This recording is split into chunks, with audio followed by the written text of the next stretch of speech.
எதிர்வரும் 21ஆம் தேதி ஸ்ரீலங்காவுக்கான ஜனாதிபதி தெரிவுக்கான வாக்கெடுப்பு நடைபெற இருக்கின்ற இந்த நேரத்திலே வெற்றி வாய்ப்பு இருக்கக்கூடியதாக கருதப்படுகின்ற 3 பிரதான வேட்பாளர்களும் வடகிழக்கை குறிவைத்து மிக தீவிரமான பிரச்சாரங்களிலே ஈடுபட்டு கொண்டிருக்கின்றார்கள். அனுரகுமார திசாநாயக்கா, ரணில் விக்ரமசிங்க, சஜித் பிரேமதாசா ஆகிய மூவரும் தமிழர்களுடைய வாக்குகளை குறிவைத்து தீவிரமான பிரச்சாரங்களிலே ஈடுபட்டு கொண்டிருக்கின்றார்கள்.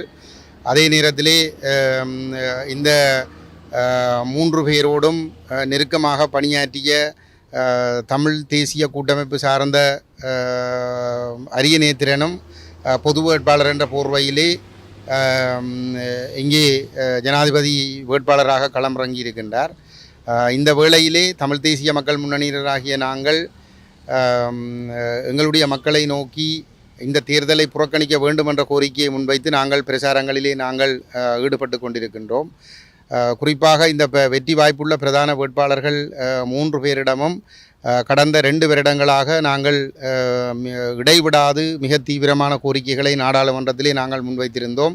இந்த ஒட்டியாட்சி முறைமை நீக்கி ஒரு சமஷ்டி அரசியலமைப்பு கொண்டு வரப்பட வேண்டும், தமிழர்களுடைய தேசம் முறைமை அங்கீகரிக்கப்பட்ட அடிப்படையிலே ஒரு தீர்வொன்று எட்டப்படக்கூடியதாக அந்த சமஷ்டி அரசியலமைப்பு அமைய வேண்டும் என்கின்ற நிலைப்பாடுகளை நாங்கள் முன்வைத்து இந்த எங்களுடைய அழுத்தங்களை நாடாளுமன்றத்தின் ஊடாக நாங்கள் தீவிரமாக எங்களுடைய கட்சித் தலைவர் கஜேந்திரகுமார் பொன்னம்பலமும் நானும் அந்த அழுத்தங்களை பிரயோகித்து வந்திருந்தோம்.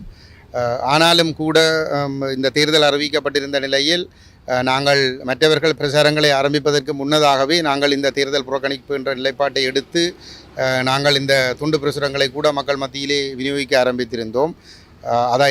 அதனுடைய பிரதானமான நோக்கம் என்பது இவர்கள் தங்களுடைய தேர்தல் விஞ்ஞாபனங்களை வெளியிடுகின்ற போது எங்களுடைய நிலைப்பாடுகளை சரியாக புரிந்து கொண்டு தமிழ் மக்களுடைய வாக்குகள் அவர்களுக்கு தேவையாக இருந்தால் இந்த ஒட்டியாட்சி முறைமையை நீக்கி ஒரு தமிழர்களுடைய தேச முறைமை அங்கீகரிக்கப்பட்ட அடிப்படையிலான ஒரு சமஷ்டி அரசியலமைப்பை கொண்டு வருவதன் மூலம் எங்களுடைய பிரச்சனைகளை தீர்ப்பதற்கு அவர்கள் முன்வர வேண்டும், அதற்குரிய ஒரு காலவாசத்தை அவர்களுக்கு வழங்க வேண்டும் என்ற அடிப்படையிலே தான் எங்களுடைய முயற்சிகள் அமைந்திருந்தது. ஆனாலும் கூட அவர்கள் 3 பேருமே எங்களுடைய கருத்தை சிறிதும் கணக்கெடுக்கவில்லை, முற்று முழுதாக புறக்கணித்து வளமை போன்று பௌத்தம், அரச மதம், ஒற்றையாட்சி என்கின்ற நிலைப்பாடுகளோடு சிங்கள பௌத்த நிகழ்ச்சிகளோடு அவர்கள் இந்த தேர்தலிலே தங்களுடைய தேர்தல் விஞ்ஞாபனத்தை கொண்டு வந்திருக்கிறார்கள். அந்த வகையிலே எங்களுடைய நிலைப்பாட்டை நாங்கள் தொடர்ச்சியாக உறுதியாக முன்னெடுத்து கொண்டு செல்லுகின்றோம்.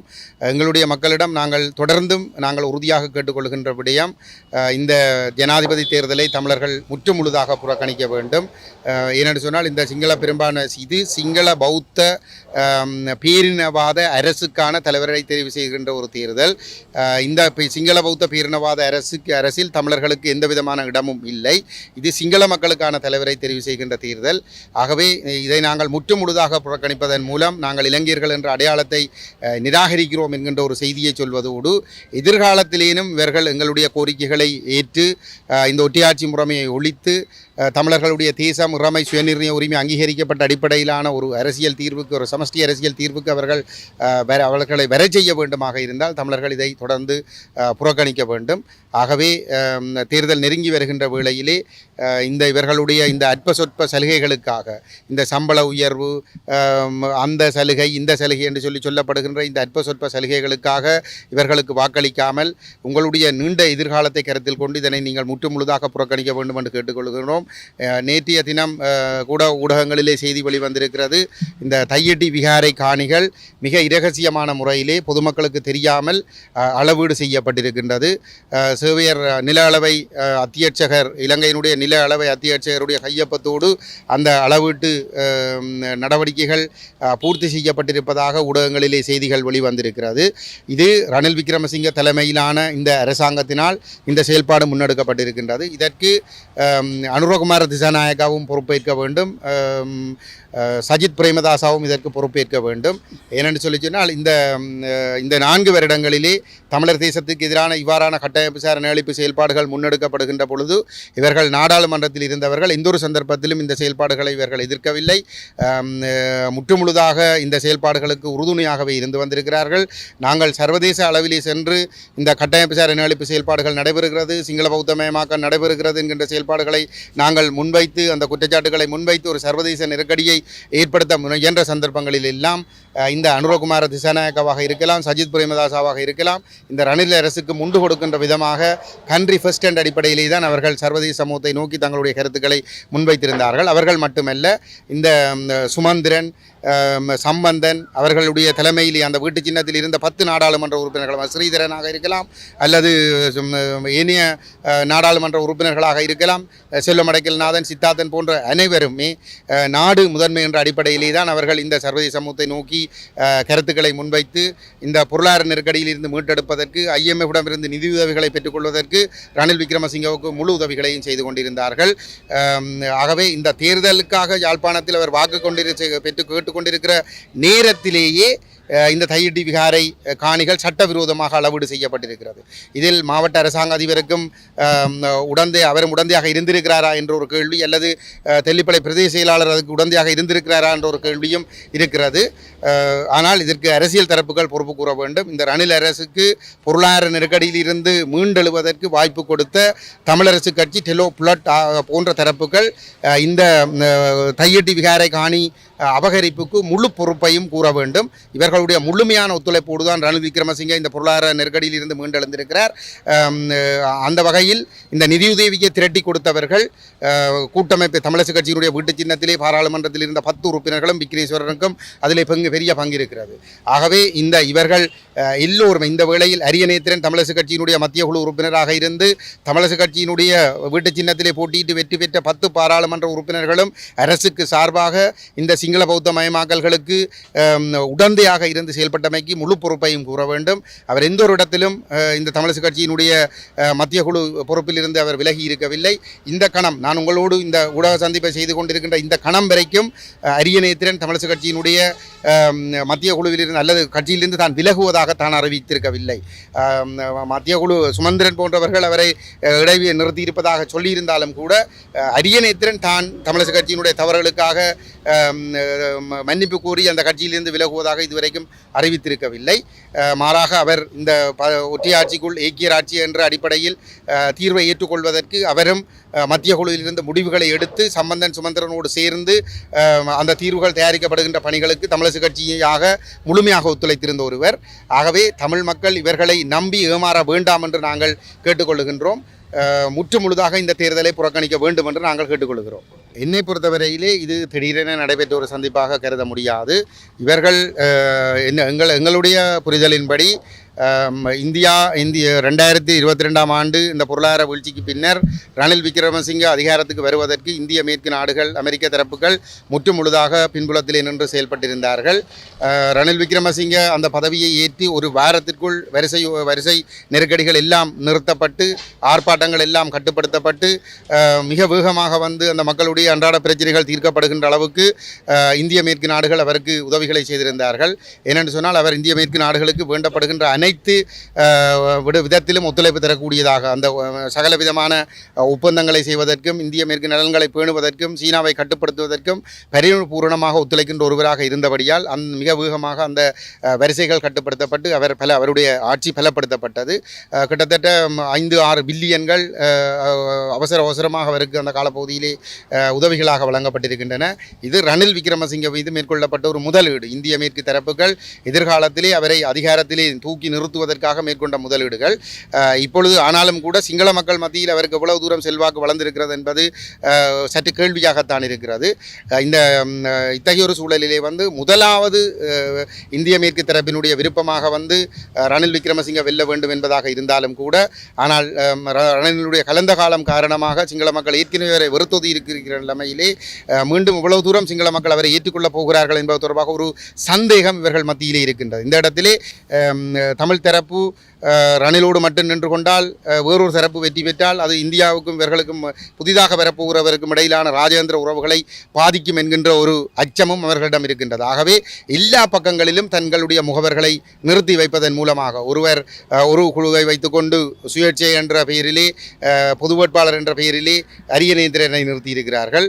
மறுபலமாக சுமந்திரனையும் இன்னும் ஒரு குழுவையும் சஜித் பிரேமதாசாவை ஆதரிக்க வைத்திருக்கிறார்கள்.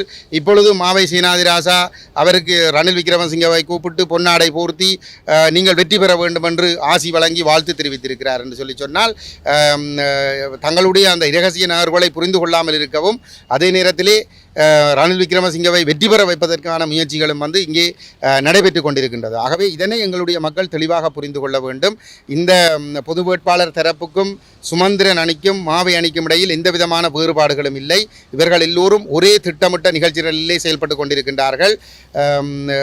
இது தமிழ் மக்களை ஏமாற்றுவதற்கு, தமிழ் மக்களை தோற்கடிப்பதற்கு, தமிழ் மக்கள் பகிஷ்கரிப்பு என்ற ஒரு நிலைப்பாட்டை எடுத்து ஒரு பேரம் பேசும் வலிமைமிக்க சக்தியாக உருவெடுத்து விடக்கூடாது. கஜேந்திரகுமார் பொன்னம்பலம் தலைமையிலே இந்த தமிழ் மக்கள் உரிமைக்காக திரண்டு விடக்கூடாது, அவர்களை எப்படியாவது இந்தியாவினுடைய கால்களுக்குள் வைத்துக் கொள்ள வேண்டும் என்பதற்காகத்தான் இந்த பொது வேட்பாளர் நாடகம் நடைபெற்று கொண்டிருக்கின்றது. அந்த வகையிலே மாவை சீனாதிராசா ரணில் விக்ரமசிங்கவை இந்த நேரத்திலே அழைத்து அவருக்கு பொன்னாடை போர்த்தி வாழ்த்தி இருப்பது என்பது இந்தியா ரணில் விக்ரமசிங்கவனுடைய வெற்றியைத்தான் முதலாவதாக விரும்புகிறது என்பதைத்தான் கோடிட்டு காட்டுகின்றது. இது மாவையினுடைய தனிப்பட்ட அல்லது திடீரென்று ரணில் விக்ரமசிங்க போனதாக இவர்கள் நாடகம் ஆடிக்கொள்ளலாம். ஆனால் இதெல்லாம் ஒரு நன்கு திட்டமிடப்பட்டு மேற்கொள்ளப்படுகின்ற நகர்வுகள் என்பதனை எங்களுடைய மக்கள் மிக தெளிவாக புரிந்து கொள்ள வேண்டும். அனுரகுமார திசாநாயகனுடைய இந்த கருத்து தமிழ் மக்களை அச்சுறுத்துகின்ற ஒரு கருத்து, தமிழ் மக்களை அடிமையாக கருதி அவர் கூறியிருக்கின்ற கருத்து. அதாவது பெரும்பான்மையினருடைய விருப்பங்கள் எதுவோ அந்த விருப்பங்களை புரிந்து கொண்டு நீங்கள் அதற்கேற்றபடி செயல்பட வேண்டும், உங்களுக்கென்று எதிர்பார்ப்புகள் விருப்பங்கள் எதுவும் இருக்கக்கூடாது என்பதைத்தான் அவர் தன்னுடைய கருத்தினூடாக வெளிப்படுத்தி இருக்கின்றார்.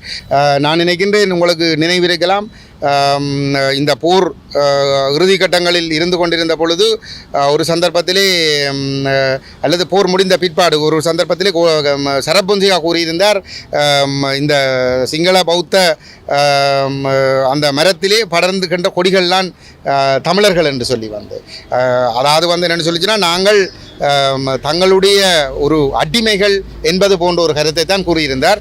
அதே சிங்கள பௌத்த மனநிலை அனுரகுமார திசாநாயகவிடம் இருக்கிறது. இவர் வடக்கு கிழக்கை பிரித்த ஒரு இனவெறி பிடித்த கட்சியினுடைய தலைவராக இருக்கிறார். அதே நேரத்திலே தமிழ் மக்கள் மீது ஸ்ரீலங்கா ராஜபக்ச அரசு ஒரு பாரிய இனப்படுகொலை ஒன்றை முன்னெடுத்து வெற்றி பெறுவதற்கு சிங்கள இளைஞர்களை பல்லாயிரக்கணக்கிலே திரட்டி கொடுத்து தமிழ் பெண்கள் பாலியல் வல்லுறாவுக்கு உள்ளாக்கப்படுவதற்கும் தமிழர்கள் யுத்தத்தின் மூலம் அங்கவீனவர்களாக்கப்படுவதற்கும் தமிழர்களுடைய கோடானு கோடி சொத்துக்கள் அழித்து ஒழிக்கப்படுவதற்கும் லட்சக்கணக்கிலே தமிழர்கள் கொன்றொழிக்கப்படுவதற்கும் அனுரகுமார திசாநாயக தலைமையிலான ஜேவிபி மிகப்பெரிய அளவிலே பங்காற்றியிருந்தது. ஆகவே இவர்கள் இன வெறி பிடித்தவர்கள். இவர்கள் ஒரு பொழுதும் தமிழ் மக்களுக்கு தாங்களாக விரும்பி உரிமைகளை தரப்போவதில்லை என்பதை எங்களுடைய மக்கள் புரிந்து கொள்ள வேண்டும். அதை அனுரகுமார திசாநாயகவுக்கும் சஜித் பிரேமதாசாவுக்கும் ரணில் விக்ரமசிங்கவுக்கும் இடையில் எந்த விதமான வேறுபாடுகளும் கிடையாது. மூன்று பேரும் ஒரே சிந்தனை உடையவர்கள். ஆகவே மக்கள் தெளிவாக புரிந்து கொள்ள வேண்டும், இந்த தேர்தலிலே இவர்கள் வழங்குகிற வாக்குகள் என்பது இந்த நாடு சிங்கள பௌத்தர்களுக்கு சொந்தமான நாடு என்று நீங்கள் ஒப்புக்கொள்வதாகவும், இந்த நாட்டிலே உங்களுக்கு உரிமைகள் எதுவும் இல்லை, நீங்கள் அவர்கள் போடுகின்ற எலும்பு துண்டு சலுகைகளுக்கு மட்டும்தான் உறுத்துரியவர்கள் என்பதையும் நீங்கள் ஒப்புக்கொள்வதாக இருக்கும். ஆகவே தயவு செய்து இவர்கள் யாருக்கும் நீங்கள் வாக்களிக்க வேண்டாம். மக்கள் இந்த தேர்தல் மீது அக்கறை இல்லாமல் இருக்கிற பொழுது மக்கள் புறக்கணிக்கிற நிலைமைக்கு சென்றுவிடக்கூடாது என்பதற்காக மக்களை எப்படியாவது வாக்களிப்பு நிலையங்களுக்கு கொண்டு செல்ல வேண்டும் என்பதற்காக அரியநேத்திரன் போன்றவர்கள் இந்த சதிகளை பொது வேட்பாளர் என்ற போர்வையிலே நடத்தி கொண்டிருக்கின்றார்கள். தயவு செய்து நீங்கள் இவர்களுடைய ஏமாற்றுகளுக்கும் சிக்கப்பட வேண்டாம், தேர்தலை புறக்கணியுங்கள் என்பதை நாங்கள் பொறுப்புணர்வோடு நாங்கள் வலியுறுத்தி கேட்டுக்கொள்ள விரும்புகிறோம்.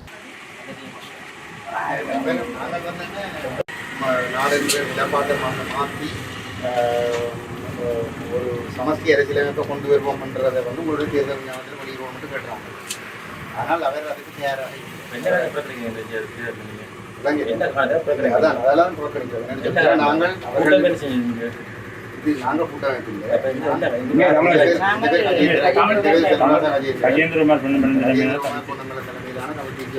நாங்கள் தொடர்ச்சியாக அதை தொடர்ச்சியாக வந்து ஒருபோதும் அதை நாங்கள் தொடர்ச்சியாக வந்து இந்த தேர்தலை புறக்கணிக்கணும் மட்டும் தான் கேட்டுக்கொண்டு வரோம். என்னென்னு சொன்னால் எங்களுடைய கோரிக்கை வந்து இந்த ஒட்டியாட்சி அரசியலமைப்பு நீக்கப்பட்டு ஒரு சமஷ்டி அரசியலமைப்பு கொண்டு வரப்படும் வந்து தேர்தல் விஞ்ஞாபனத்தில் குறிப்பிட்டால் மட்டும்தான் நாங்கள் ஆதரிப்போம் என்றுதான் எங்களுடைய நிலைப்பாடு தொடர்ச்சியாக இருக்குது. 2005 இயக்கம் வந்த முடிவெடுத்தது. அதுக்கு பிற்பாடு தொடர்ச்சியாக நாங்கள் ஒரு தேர்தலே நாங்கள் அந்த நிலப்படத்தை சொல்லிக் கொண்டு வரோம். ஆனால் மற்ற எல்லாரும் வந்து ஒருத்தருக்கு வாக்களிங்களோடு சொல்லிக் கொண்டு வந்தது. ஆனால் ஒன்றும் நடக்கல. இந்த முறை வந்து அதை காரணமாக தலைவர் ஒரு நாளும் அப்படி சொல்லல. தலைவர் வந்து ரணிலிட்ட இந்த இந்திய மேற்கு தரப்பு கேட்டது வந்து ரணில சப்போர்ட் பண்ணது. அந்த இடத்துல தலைவர் கேட்டேன்னு சொல்லி சொன்னால் இதில் ரணிலோ மைந்தோன்றது சொல்லியிருக்கேன். 10 ஆண்டுகளுக்கு வந்து இடைக்கால நிர்வாகத்து வடகிழக்க வந்து இயக்கத்துக்கு தாரதை அதை ஒப்புக்கொள்ளணும். 10 வருஷ முடிவில் வந்து தமிழர்களுடைய தேச முறைமை அங்கீகரிக்கப்பட்ட அடிப்படையில் தமிழர்களோட சுயநிதி உரிமை அடிப்படையில் ஒரு தீர்வு தருவதற்கு உத்தரவாதம் அளிக்கணும். நாங்கள் இல்லை,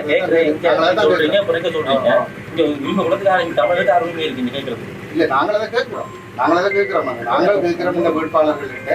நீங்கள் ஒட்டியாட்சி முறைமை நாங்கள் 3 வேட்பாளர்கள்ட்டையும் கேட்டிருக்கிறோம். நீங்கள் வந்து இந்த 75 வயசுல இனப்பிரச்சனையை தீர்க்க வேணும். அரசியல் உங்களுடைய தேர்தல் விஞ்ஞாபனத்தில் ஒட்டியாட்சி முறைமை